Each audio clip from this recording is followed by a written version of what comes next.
গরম গরম ভাতের সাথে ভর্তা পছন্দ করি না এমন কেউ নেই বললেই কিন্তু চলে।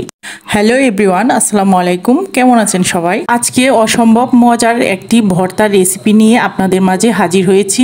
দেখে নিশ্চয়ই বুঝতে পারছেন আমি কি ভর্তাটা আজকে তৈরি করব।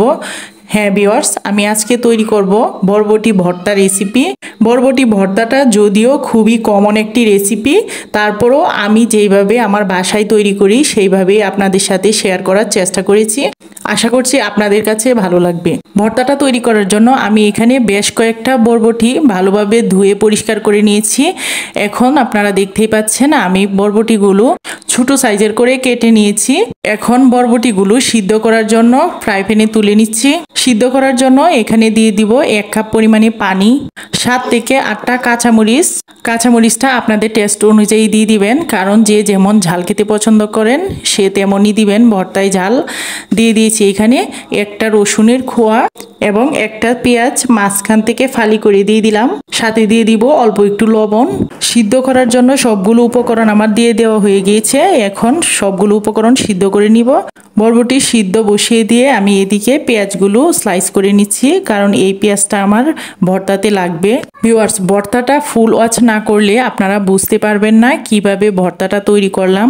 ইউটিউবে অনেক আপুদেরকেই কিন্তু দেখলাম এই বরবটি ভর্তাটা তৈরি করেছে, একজনের সাথে কিন্তু আরেকজনের ভর্তার একেবারেই মিল নেই। আর যে কোনো ভর্তা তৈরি করার উপর কিন্তু ভর্তার টেস্ট নির্ভর করে। আপনাদের সাথে কথা বলতে বলতে এদিকে বরবটি সিদ্ধ হয়ে গিয়েছে।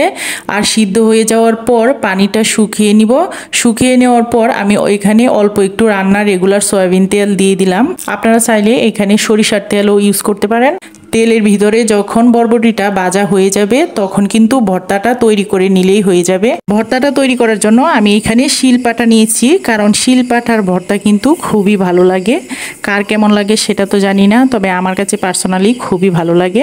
আপনারা চাইলে এই ভর্তাটা হাতেও চটকিয়ে নিতে পারেন, কিংবা ব্লেন্ডারেও অল্প করে বিট দিয়ে নিতে পারেন। আর হ্যাঁ ভিউয়ার্স, আপনারা যখন এই ভর্তাটা শিলপাটায় তৈরি করবেন তখন অবশ্যই আলতো হাতে করতে হবে, কারণ এই ভর্তাটা অর্ধেক বাটা থাকবে আর অর্ধেক আস্ত আস্ত থাকলেই কিন্তু খুব ভালো লাগে।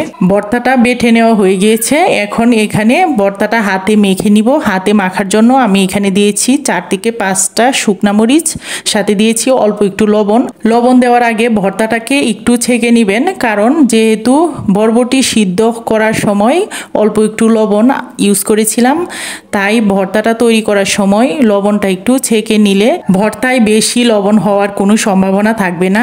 শুকনা মরিচ এবং কাঁচা পেঁয়াজ ভর্তা করার পর বরবটি ভর্তাটার সাথে খুবই ভালোভাবে মিক্স করে দিব। এখন দিয়ে দিলাম শুকনা মরিচ ভাজার পর যে তেলটা ছিল সেই তেলটা ভর্তায় দিয়ে দিব, এতে ভর্তার স্মেলটা খুবই সুন্দর আসবে। সাথে দিয়ে দিলাম অল্প একটু সরিষার তেল। এই ভর্তায় কিন্তু আমি আর কোনো উপকরণ ইউজ করব না, জাস্ট এইটুকুই। এখন শুধু ভর্তাটাকে ভালোভাবে মিক্স করে নিলেই হয়ে যাবে।